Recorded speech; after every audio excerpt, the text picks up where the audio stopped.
கோமதி வீட்டு ஆளுங்க எல்லாத்தையுமே போலீஸ் ஜெயில்ல பிடிச்சு போட்டுட்டாங்க. அத பார்த்துட்டு இருந்த அப்பத்தா ரொம்ப அழுகுறாங்க.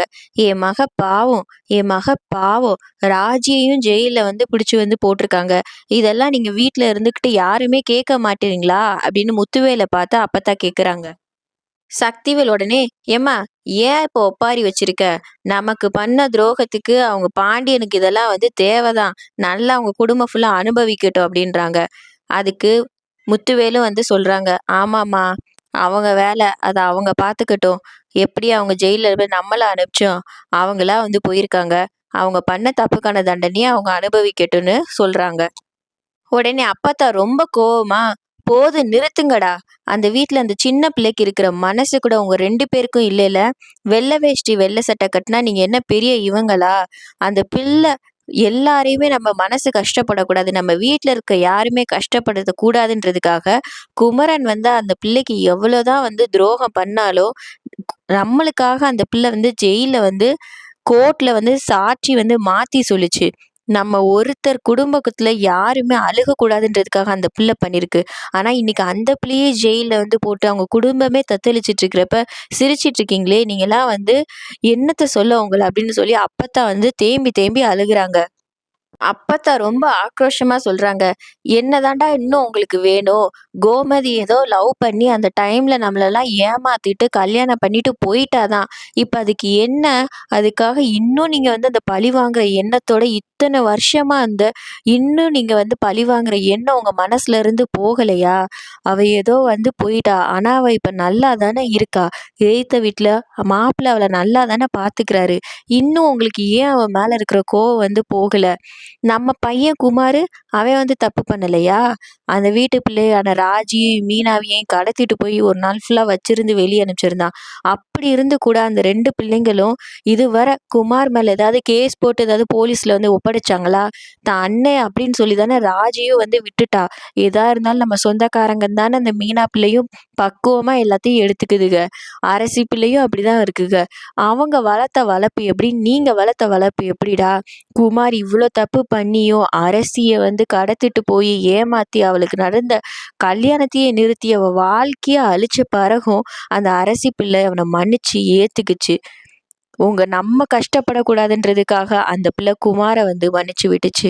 ஆனா நீங்க ஏன்டா இப்படி கல் மனசா இருக்கீங்க?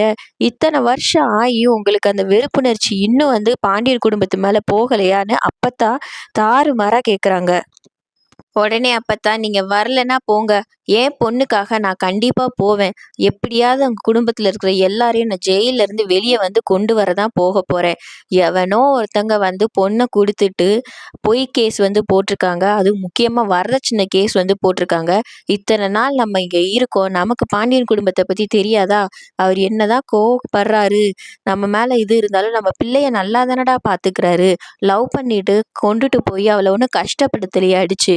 நம்ம கண்ணு முன்னாடியே தங்கத்தட்டுல தாங்குற மாரி நல்லா வாழ்ந்து காட்டணும்னு எதுத்தாப்புலயே ஒரு வீட வாங்கி நல்லா தானே அவள பாத்துக்கிறாரு. பிள்ளைங்களையும் நல்லா தான் பாத்துக்கிறாரு. மருமகளையும் நல்லா தான் பாத்துக்கிறாரு. இதுக்கு மேல உங்களுக்கு என்னடா வேணும் இன்னும்? நான் போறேன். நான் போய் எப்படியாவது குடும்பத்துல இருக்க எல்லாரையுமே நான் ஜெயில்ல இருந்து நானே அழைச்சிட்டு வரேன்னு அப்பத்தா கோவமா கிளம்பி போறாங்க. உடனே முத்துவேல் நிறுத்துறாங்க அப்பத்தாவ. என்ன நீங்க என்ன அவமானப்படுத்தணுன்றதுக்காகவே மாறி மாறி பேசிட்டு இருக்கியா? ஒழுங்கா வீட்ல போய் உட்காரு. எதுக்கு இப்படி திங்கு திங்குன்னு ஆடுற? அப்படின்னு சக்திவேலும் முத்துவேலும் அப்பத்தாவ பத்தி கேக்குறாங்க.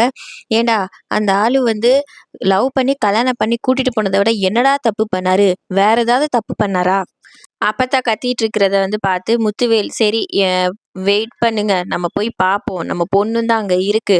ராஜிய ஜெயில்ல வச்சிருக்காங்க. அதுக்காகவாவது நம்ம போய் தான் ஆகணும். நானும் தம்பியும் போய் என்னன்னு பார்த்துட்டு வரோம் அப்படின்னு சொல்லிட்டு, வாடா தம்பி நம்ம என்னன்னு போய் பார்த்து பேசி ராஜியவாது நம்ம ஃபர்ஸ்ட்டு கூட்டிட்டு வரலான்னு சொல்லிட்டு கிளம்புறாங்க. குமாரு உடனே, "அப்பா அரசியும் அங்க தான் இருக்கா. அவ தான் எனக்கு கேஸ் வாபஸ் வாங்குனா. அது ரொம்ப நாளா அந்த நன்றி கடன எப்படி நான் தீர்க்கணும்னு நெனச்சிட்டு இருக்கேன். இப்ப நான் போயிட்டு கரெக்ட்டா நான் ராஜியவே நான் கூட்டிட்டு வந்துரலாம். ராஜி, அரசியும் நம்ம ஏதாவது சொல்லி கூட்டிட்டு வந்துரலாம்ப்பா. எனக்கும் ஒரு குற்ற உணர்ச்சி இல்லாம இருக்கும்." அப்படின்னு குமாரு, சக்திவேலு, முத்துவேலு 3 பேருமே ஸ்டேஷனுக்கு கெளம்புறாங்க. சக்திவேல் முத்துவேல் வரத வந்து பார்த்துட்டு ராஜிக்கு வந்து ரொம்ப சந்தோஷமாயிருச்சு. நம்ம அப்பா நமக்காக வந்திருக்காங்க அப்படின்னு சொல்லிட்டு ஓடி போய் அவங்க அப்பாவ வந்து கட்டிப்பிடிச்சுக்கிறா. அவங்க அப்பாவும் அவ அழுகுறத பார்த்துட்டு கண்ல இருக்கிற கண்ணீர வந்து தொடச்சுட்டு உள்ள வந்து கூட்டிட்டு வராரு. கூட்டிட்டு வந்து இன்ஸ்பெக்டர் கிட்ட வந்து சொல்றாரு, "ஏம்மா போலீஸ் நீ வந்து ஒழுங்கா விசாரிக்க மாட்டீங்களா? உடனே கம்ப்ளைண்ட் பண்ண உடனே குடும்பத்தோட தூக்கிட்டு வந்து வச்சிருவீங்களா? அதுவும் பொம்பள பிள்ளைன்னு கூட பார்க்காம இருக்கிற எல்லா பொம்பள பிள்ளைங்களையும் மருமகளையும் எதுக்கும்மா நீங்க எடுத்துட்டு வந்திருக்கீங்க? வரதட்சணை கொடுமைன்னா, அவங்க குடும்பத்த மட்டும் எடுக்க வேண்டியதானே! எதுக்கு வாழ வந்த பிள்ளைங்களையும் இப்படி வந்து ஜெயிலுக்கு வந்து வர வச்சிருக்கீங்க? இதெல்லாம் வந்து நீங்க விசாரிச்சு பார்க்க மாட்டீங்களா? நாங்க எதிர்த்த வீட்ல தான் வந்து இருக்கோம். இவ்ளோ நாள் நாங்க பார்த்த வரைக்கும் 2 வருஷமா ஆயிடுச்சு அந்த அந்த பொண்ணு கல்யாணம் பண்ணிட்டு வந்து. மயில் இதுவரை சந்தோஷமா தான் இருந்திருக்கா. நாங்க பார்த்த வரைக்கும் எந்த கொடுமையோ அவங்க குடும்பத்துல இருந்து யாரும் பண்ணதும் கிடையாது. நல்லா தான் இருந்தாங்க.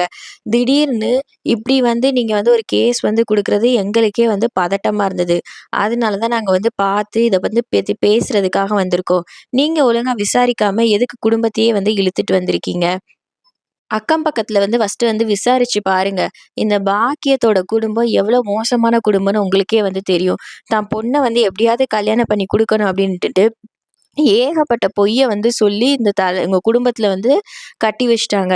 அது மட்டும் இல்ல, நெறைய கடன் வந்து வாங்கி வச்சிருக்காங்க. ஊர சுத்தி கடன் வாங்கி வச்சுட்டு, அது யாருக்கும் தெரியாம தலைமறைவா வந்து வாழ்ந்துட்டு வந்துட்டுருக்காங்க. கடன் கேட்க வந்தா போய் குடுக்குறது கிடையாது. கடன் கேட்ட வந்து வந்தவங்ககிட்டயே சண்ட போட்டு அவங்கள வந்து நாரடிச்சு விடுறது. இதுதான் இந்த பாக்கியத்தோட வேலையே. இவங்க குடும்பமே இப்படிதான்.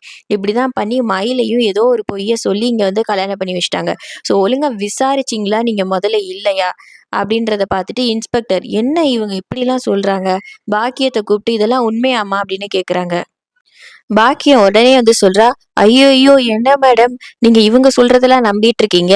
கேஸ் குடுத்தவங்க நாங்க. நாங்க சொல்ற இத தான் நீங்க எடுத்து நீங்க வந்து விசாரிக்கணும். அது மட்டும் இல்லாம இவங்க எதிர்த்த வீட்டு குடும்பம் மட்டும் கிடையாது. இவங்க அண்ணன் குடும்பமும் இவங்க தான்.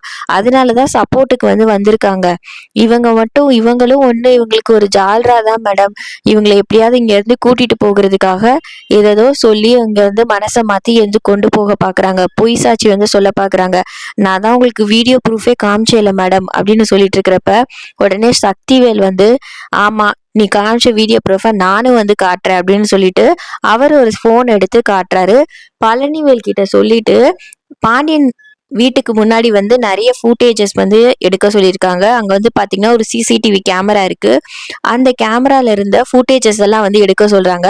பழனிவேலும் எடுத்துட்டு வராங்க. எடுத்துட்டு வந்துட்டு ஃபோன வந்து காமிக்கிறப்ப தான் வந்து தெரியுது.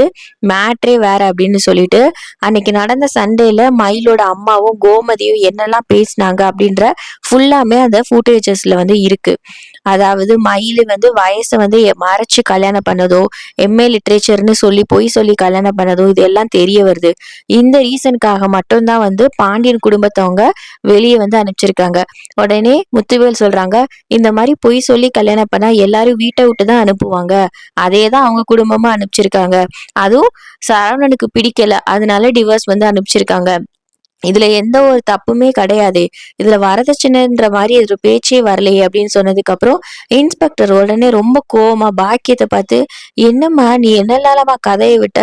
நீயே ஒத்துருக்க இந்த மாரிலாம் பண்ணது" அப்படின்னா, பாக்கியத்துக்கு வந்து பேச்சே வரல. அமைதியா வந்து இருக்காங்க. உடனே, "நீங்க பாண்டியன் குடும்பத்த வந்து பார்த்து மன்னிச்சிருங்க. தெரியாம விசாரிக்காம நாங்க எல்லாரையும் வந்து கூட்டிட்டு வந்துட்டோம். வரதட்சணை கேஸுன்ன உடனே எல்லாரையும் கூட்டிட்டு வந்துட்டோம். அது மட்டும் இல்லாம அவங்க வந்து ஃபுட்டேஜஸ் வந்து காமிச்சப்ப வாய்ஸ் அதுல வரல. வீடியோ தான் இருந்தது. நீங்க வெளிய தள்ளி விட்டது மட்டும் தான் இருந்தது. அத வச்சு தான் நாங்க தப்பா வந்து இது பண்ணிக்கிட்டோம். என்ன மன்னிச்சிருங்க" அப்படின்னு இன்ஸ்பெக்டர் வந்து பாண்டியன் கிட்ட வந்து கேட்குறாங்க. பாண்டியனும் உடனே, "நீங்க கொஞ்சம் விசாரிச்சிருக்கலாம். அட்லீஸ்ட் என்னையாவது நீங்க வந்து கூட்டிட்டு வந்திருக்கலாம்.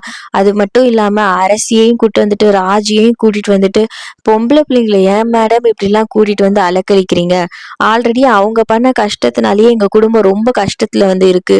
இன்னும் மேலும் மேலும் இப்படிலாம் நீங்க வந்து விசாரிக்காம பண்றது ரொம்ப தப்பு" அப்படின்ற மாரி சொல்றாங்க.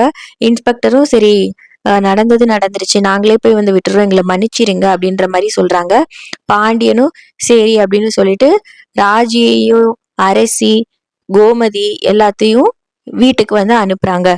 அதுக்கப்புறம் பாண்டியன் ரொம்ப கோவமா பாக்கியத்த வந்து பார்த்துட்டு, "இனிமேலும் உங்க பொண்ணு வந்து எங்க வீட்டுக்கு வாழுவான்றத கனவுல கூட நீங்க வந்து நினைச்சிடாதீங்க. இனிமே உங்க பொண்ணுக்கு எங்க வீட்டுக்கும் எந்த சம்மந்தமுமே கிடையாது. சரவணன் வந்து டிவோர்ஸ் நோட்டீஸ் வந்து அனுப்பிச்சிருக்கான். ஒழுங்கா அதுக்கு வந்து சைன் பண்ணிட்டு கோர்ட்ல வந்து டிவோர்ஸ வந்து வாங்கிட்டு உங்க பொண்ண எங்கேயாவது கூட்டிட்டு போங்க. என்னனாலும் பண்ணுங்க. இதுவரையாவது எங்ககிட்ட கொஞ்சம் கருணை இருந்தது.